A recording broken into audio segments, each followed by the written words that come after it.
But other than that, we have, additions that we're making to public art, as well as our Art and City Spaces program. And I know you featured one of our artists previously, so do you want to talk a little bit about Art and City Spaces again? Tony. Tony Belvalacqua. Yes, that's right. Art and City Spaces. Yeah. What time that starts? Is it a certain time of the year you kick that out, or it's ongoing? It's a rolling. Yeah. So it's an ongoing. We have 5 different gallery spaces. So there's 5 different exhibitions going on all the time. Okay. So we have City Hall, the clerk's office at City Hall, then where Tony's work is, which is the Recreation and Parks Administration building, and that also involves the 8th Avenue Adult Activity Center. Yes. We then also have the Ocala International Airport, and this year we've added the Mary Sue Rich Community Center at Reed Place. Right. So those are the 5 places where we have 5 different exhibitions ongoing, and each exhibition is around 6-month duration because it's a lot to put an exhibition together. And then to rotate it out along with all these other events. 6 months might seem like a really long time, but it also gives the public time to visit all of these locations along with our events. But it most importantly, it gives you all some breathing time to grab a bite within all of this stuff. Because as you mentioned, it's 3, because I think you were connected to recreations, and then the Discovery Science Center that was also, but there's a breakaway now, so you have to have some time. You need some time to just, we need you to continue doing all of this and not fall. I can't carry this. What's going on, Ocala? This is your boy Sean, CEO and musical director for the Ocala Steel Orchestra. We need your support now in orchestrating a brighter future for you and your entire family through music. Join us for Gift for Marion on September 19th and 20th. Donate to the Ocala Steel Orchestra. We thank you.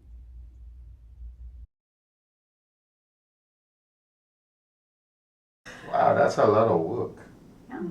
And then we're adding new murals and sculptures, public art to the city because at the same the time. growth management, those That's projects. a huge, So we're getting ready to install, there's a local artist named Charles Eady.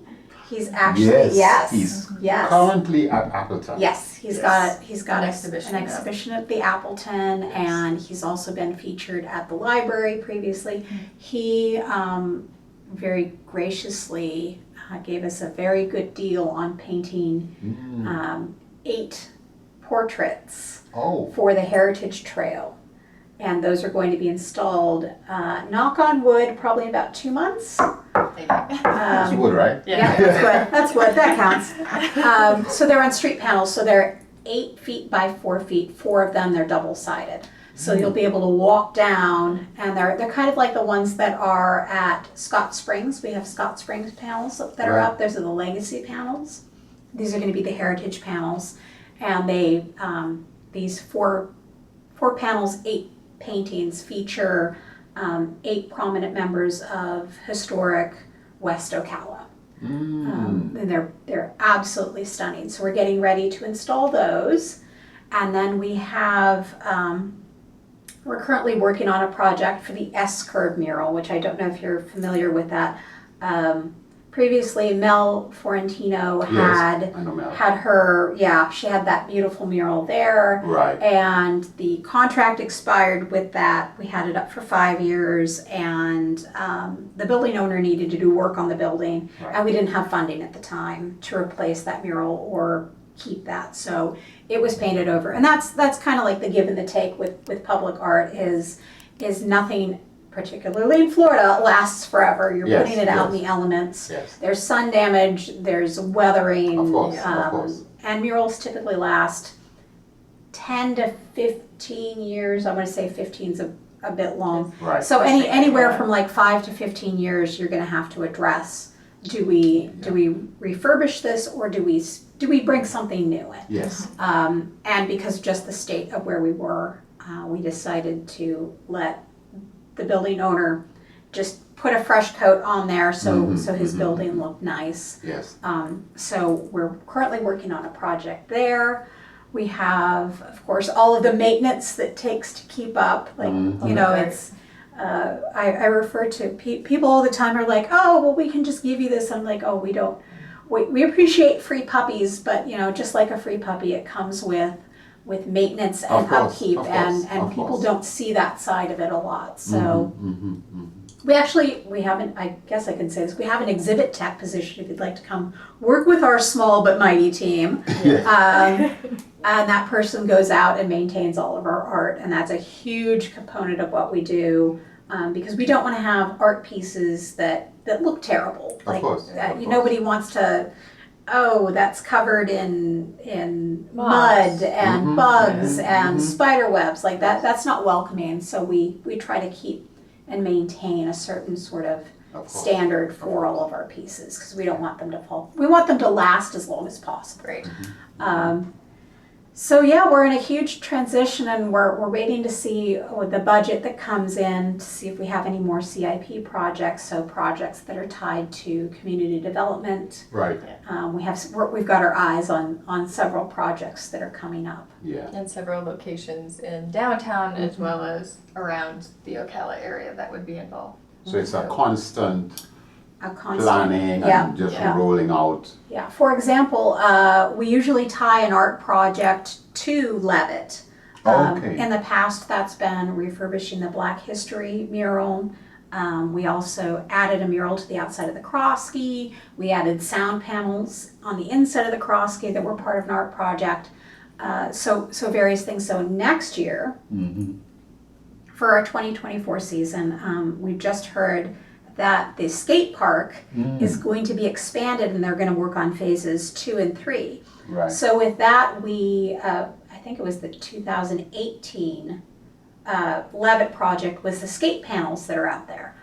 They've been out there for 5 years. Right. Again, that's about their lifespan without any special treatment. So it's kind of time for a refresh. So we're going to be taking all of those out, and we're looking for artists that might be interested in painting those during Levitt. Right. And we're going to pay them, I think it's $250 for a panel. So again, double-sided, live paint during the show. Oh, okay. So that's going to be another step. A big project. Big project, because there's 20 panels, so that's 40 images. And that's going to be for Levy starting in September? March. Levitt. March. 2024. Oh, Yeah. Levy, March. Levitt, That's March. right. For Friday at work. It's September. Yeah. It's again, sometimes Yeah, we're like, a lot. Oh, switch. which date? What are we working on now? Yeah. Okay. Yeah, it's been we've actually, because we've lost positions and we've kind of like juggled around things. There's been a definite like shift as to the workload that you're doing. It's And sort of dynamics. interesting that the coordinator position actually also used to do the exhibit tech stuff. So our coordinator used to be in charge of cleaning the sculptures and running First Friday Art Walk. Okay, so for 9 years. Right, yeah, and 40 hours a week, like You just can't do it. you can't do it. It's physically impossible. So we were fortunate to be able to spread that position out 2 years ago. Right. And now, especially as we've downsized bodies, and I've taken more of an outer-facing kind of meeting with community members and working with different projects. Like this year, we're going to be involved with FAFO. Oh, okay. In October. We're going to have a tent there, so that's sort of exciting. Right. And we're working with Main Street on kind of a scavenger hunt. We've got 24 pink flamingos that we're going to be putting inside some of the retail businesses and doing kind of a passport thing. So if you go inside the businesses and you find your little flamingo, you'll get a sticker. You'll put the sticker in your passport. Come back to our tent, you'll get like a little prize. So where does sleep come in? It doesn't. I haven't slept in 3 years. You know. Between that and my cat. Yes. Sleep is What is not happening happening. with sleep? I mean, is it a little time to eat some lunch, or you get that, right? Sometimes. Sometimes. She has to take lunch. It's like a requirement. Wow. It's a lot. It is. But it's what it is, it's a lot of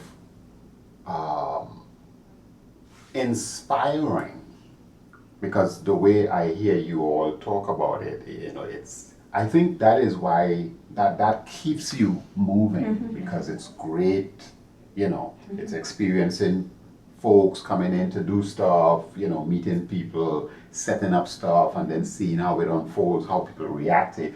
It's a whole lot of stuff and I think that keeps you all, It's joyful too. Yeah. I think there's a good deal of joy and delight we get from it. It's rewarding. Seeing the community care about the events, come to the events, enjoy them. Yeah. It's Yeah. It's very fulfilling. And there's the additional thing of, why should we support the arts? Like outside of like the general joy and participation community, there's an economic driver section of it. We were part of the Arts and Economic Prosperity through Americans for the Arts, the 5th study that they did, where we discovered for every $1 the community puts into the arts, we get a $2 return. That's twice the national average. So we're doubling. Yeah, we're the doubling. income of the area. Yeah. Oh. For every $1 you spend, you get $2 back. And then we just finished up our AEP6 study with Americans for the Arts, where they were looking at the effects of COVID on the community. And we're going to get more information back in October. But they sent out like a little teaser for us, and I think this is really interesting. They said the effects of COVID have been, there's actually more events happening, and attendance is down. It's down across the United States. Right. I think that's kind of expected, but the real key takeaway from this was people who are going to these events spend more. They spend more on tickets, they spend more on food, they spend more on entertainment, they spend more on your retail stores. So they're spending more, and not only that, people are sticking closer to home, which means that, as we're always looking for sponsors, we're always looking for like buy-in from the community. That means the money that people are spending, they're from this community, and it's being pumped back in to the community, which is great in a lot of ways. So attendance down, spending's up, right, and it's our community, and it's our community showing that they want to show up and participate. That they care. Yeah, that's beautiful. Wow. Yeah. I could see why sometimes Leslie might be 15 or the 17. Okay, yes, that's right. Yes, Yes. yes, that That's happens why a I'm lot. here. Yeah, that's why. I'm usually running. Emily, what day? What day is today? Actually, I just did that from the office. I called her down. I'm like, "What day is this happening?" She's like, "It's the 17th." So it's a good thing our offices are all in a row, because we can just yell at each other. we just yell at each other. In our old offices, we were between 2 floors, and we had to call each other sometimes. So this is much nicer This is a to be. plus. This is a plus. Yes. They do have a door in the very front of all of our offices, so I don't think we're contaminating the area with too much noise. Disruptive. No, I don't think we're Because we're a noisy bunch. We've got all these straight-laced people who are like into permitting and finances, and then there's us. Yes. The cultural. The cultural arts, joyful, bountiful, Yes.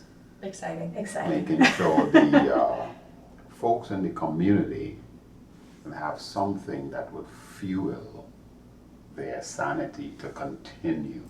Say, oh yes, today is levy music. All right, good. Keep them back on their toes. That's good. That's good.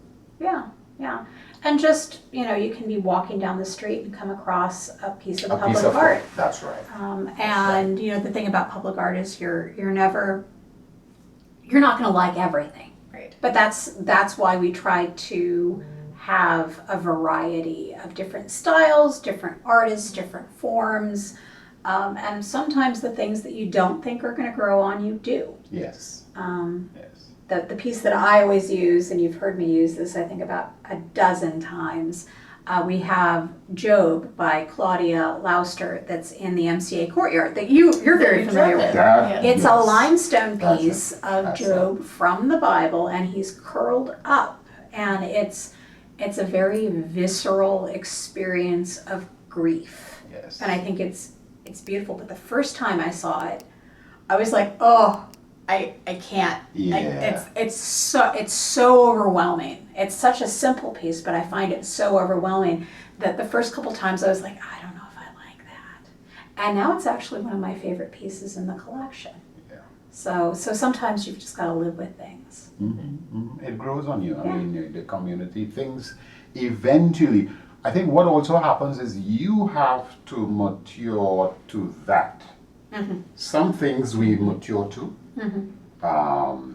Because we are not there yet to really, see definitely. something and it hits us in the way it should, So hey, I mean the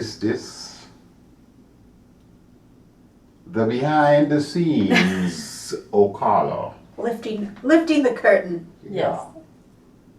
This is incredible. Congratulations to you all. Oh, thank you. And thank you for having the Ocala Arts and Entertainment Podcast step up in the space to learn about all this stuff and share it with those folks out there. Well, thank you for coming. We appreciate you stopping by. Yeah, me too. Ocala Arts and Entertainment Podcast, we want to say bye for now. Peace out and be safe.